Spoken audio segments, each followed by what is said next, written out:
بسم اللہ الرحمن الرحیم۔ السلام علیکم۔ حضرت فاطمہ رضی اللہ تعالی عنہا کی وصیتیں احادیث اور تاریخ کی مختلف کتب میں پھیلی ہوئی صورت میں موجود ہیں۔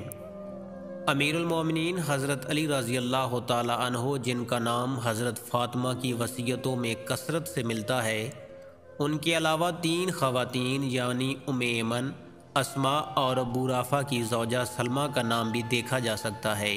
ام ایمن وہی بے ایمان اور جانثار خاتون ہیں جنہوں نے حضرت فاطمہ کے دعوے کی تصدیق کی۔ ان کے بارے میں رسول پاک صلی اللہ علیہ وآلہ وسلم نے فرمایا تھا کہ وہ اہل بہشت کی خواتین میں سے ہیں۔ وہ رسول خدا اور حضرت ختیجہ کے گھر میں مقیم تھیں اور اس کے بعد مدینہ کی جانب ہجرت کر گئیں اور اسامہ کے گھر چلی گئیں۔ اس کے بعد وہ اہل بیت اطہار کی خدمت میں مصروف رہیں۔ جناب سلمہ بھی رسول خدا کی خدمت میں مصروف رہیں۔ وہ حضرت عبد المطلب کی بیٹی صفیہ کی کنیز تھیں۔ سلمہ حضرت فاطمہ کے گھر داعیہ کے فرائض سر انجام دیتی رہیں اور ان کی وفات کے بعد امام علی اور اسماء کی مدد سے حضرت فاطمہ کو غسل دینے میں بھی شریک تھیں۔ اسماء بنت امیس سے روایت ہے کہ فاطمہ رضی اللہ تعالی عنہا نے مجھے وصیت کی کہ میرے اور علی کے علاوہ کوئی اور انہیں غسل نہ دے، اور میں نے بھی انہیں غسل دیتے وقت ان کی وصیت پر عمل کرتے ہوئے حضرت علی رضی اللہ تعالی عنہ کی مدد کی اور ہم دونوں نے مل کر انہیں غسل دیا۔ اسی طرح شیعہ اور سنی کتب میں اسماء بنت امیس سے یہ روایت نقل کی گئی ہے کہ جب حضرت فاطمہ رضی اللہ تعالی عنہا کی زندگی کے آخری دن قریب آئے تو انہوں نے مجھ سے فرمایا، جس طرح خواتین کے جنازے کو ایک لکڑی کے تختے پر رکھ کر اوپر چادر ڈال کر اٹھاتے ہیں، مجھے اچھا نہیں لگتا کیونکہ بدن کے حصے نمایاں ہو جاتے ہیں۔ جناب اسماء کہتی ہیں کہ میں نے ان کی خدمت میں عرض کیا، میں نے حبشہ میں دیکھا ہے کہ وہ لکڑی کا تابوت بنا کر اس میں جنازہ ڈال دیتے ہیں، میں ابھی آپ کو اس جیسا بنا کر دکھاتی ہوں۔ جناب اسماء کہتی ہیں کہ میں نے چارپائی کے کناروں پر 2 لکڑی کے تختے رکھے اور اوپر چادر ڈال دی۔ جب حضرت فاطمہ الزہرا رضی اللہ تعالی عنہا نے دیکھا تو بہت خوش ہوئیں اور رسول خدا کی رحلت کے بعد پہلی بار مسکرائیں۔ حضرت فاطمہ رضی اللہ تعالی عنہا کی کرامات میں سے ایک کرامت یہ ہے کہ انہوں نے پہلے ہی سے حضرت علی رضی اللہ تعالی عنہ کو اپنی وفات کی خبر دے دی تھی، حتیٰ کہ وفات کا دن اور وقت بھی بتا دیا تھا۔ یہ کرامت شیعہ اور سنی دونوں محدثین نے بیان کی ہے۔ اس بارے میں ایک حدیث میں یوں بیان ہوا ہے کہ حضرت فاطمہ رضی اللہ تعالی عنہا نے حضرت علی کو کہا کہ میری موت کا وقت آن پہنچا ہے۔ حضرت علی رضی اللہ تعالی عنہ نے فرمایا، اے دختر رسول خدا، اب جب کہ وحی کا سلسلہ بھی ختم ہو چکا ہے، آپ کو اس کا علم کیسے ہوا؟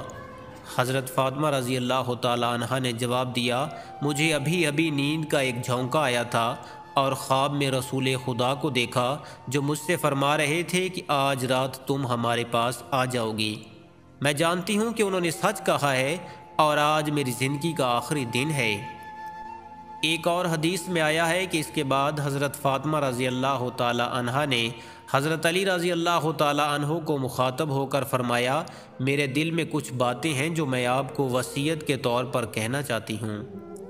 امام علی علیہ السلام نے فرمایا، اے دختر رسول خدا، جو چاہتی ہیں بیان کریں۔ امام علی نے کمرے میں موجود افراد کو باہر جانے کا کہا اور خود حضرت فاطمہ رضی اللہ تعالی عنہا کے سرہانے تشریف فرما ہو گئے۔ حضرت فاطمہ رضی اللہ تعالی عنہا نے فرمایا، اے رسول خدا کے چچا زاد، آپ نے مجھے ہرگز جھوٹا یا بد دیانت نہ پایا ہوگا، اس سے میں آپ کے گھر آئی ہوں، آپ کی نافرمانی نہیں کی۔ حضرت علی رضی اللہ تعالی عنہ نے جواب دیا، خدا کی پناہ، آپ سب سے زیادہ دانا، نیک سیرت، پرہیزگار، عظیم اخلاق کی مالک اور خدا سے خوف کھانے والی ہیں، پھر میں کیسے آپ کو اپنی مخالفت اور نافرمانی پر سرزنش کر سکتا ہوں؟ سچ تو یہ ہے کہ آپ کی جدائی میرے لیے انتہائی ناگوار ہے، لیکن اس کے سوا کوئی چارہ بھی نہیں۔ حضرت علی رضی اللہ تعالی عنہ نے مزید کہا، خدا کی قسم، رسول خدا کی وفات کی مصیبت میرے لیے تکرار ہو گئی ہے اور میرے لیے آپ کی وفات اور جدائی بہت بھاری ہے، پس انا للہ و انا الیہ راجعون۔ یہ مصیبت کس قدر دردناک اور غمناک ہے، خدا کی قسم اس مصیبت کا ازالہ ممکن نہیں۔ حدیث پاک میں آیا ہے کہ اس کے بعد دونوں شدید گریہ کرنے لگے۔ کچھ لمحات کے بعد حضرت علی رضی اللہ تعالی عنہ نے حضرت فاطمہ الزہرا رضی اللہ تعالی عنہا کا سر مبارک اپنے سینہ مبارک سے لگایا اور فرمایا، جو بھی وصیت ہے بیان کر دیں تاکہ میں اسے انجام دوں۔ حضرت فاطمہ نے فرمایا، خدا آپ کو نیک اجر عطا فرمائے۔ اے رسول خدا کے چچا زاد، میری پہلی وصیت یہ ہے کہ میرے بعد امامہ سے شادی کر لیجئے گا، کیونکہ وہ میرے بچوں پر میری طرح مہربان ہے، اور مردوں کو بھی شادی شدہ رہنے کی ضرورت ہے۔ میری دوسری وصیت یہ ہے کہ جن افراد نے مجھ پر ظلم کیا اور میرا حق مجھ سے چھینا ہے، ان میں سے کوئی بھی میرے جنازے میں شرکت نہ کرے، کیونکہ یہ میرے اور رسول خدا کے دشمن ہیں۔ آپ انہیں یا ان کے پیروکاروں میں سے کسی کو میرے جنازے میں شرکت نہ کرنے دیجیے گا۔ مجھے رات کے وقت اس وقت دفن کریں جب سب سو چکے ہوں۔ اسی طرح ایک اور حدیث مبارکہ میں آیا ہے کہ حضرت فاطمہ الزہرا رضی اللہ تعالی عنہا نے اپنی وصیتیں کاغذ کے ایک ٹکڑے پر تحریر فرمائیں اور اپنے سرہانے کے نیچے رکھ دیں۔ آپ کی وفات کے بعد حضرت علی رضی اللہ تعالی عنہ کو وہ کاغذ ملا جس پر یہ لکھا تھا، بسم اللہ الرحمن الرحیم، یہ دختر رسول خدا کا وصیت نامہ ہے۔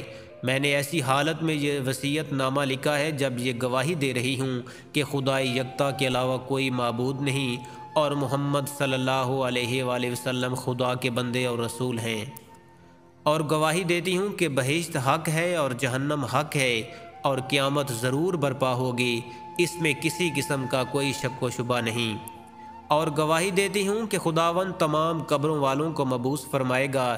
اے علی، میں فاطمہ رسول خدا کی بیٹی ہوں جسے خداوند نے آپ کی زوجہ قرار دیا تاکہ دنیا اور آخرت میں آپ کی ہو جاؤں۔ آپ کو دوسروں کی نسبت میرے کاموں کا زیادہ حق پہنچتا ہے۔ میرا حنوط، غسل اور کفن رات کو انجام دیں، رات کو میری نماز جنازہ پڑھیں اور رات کو ہی دفن کریں۔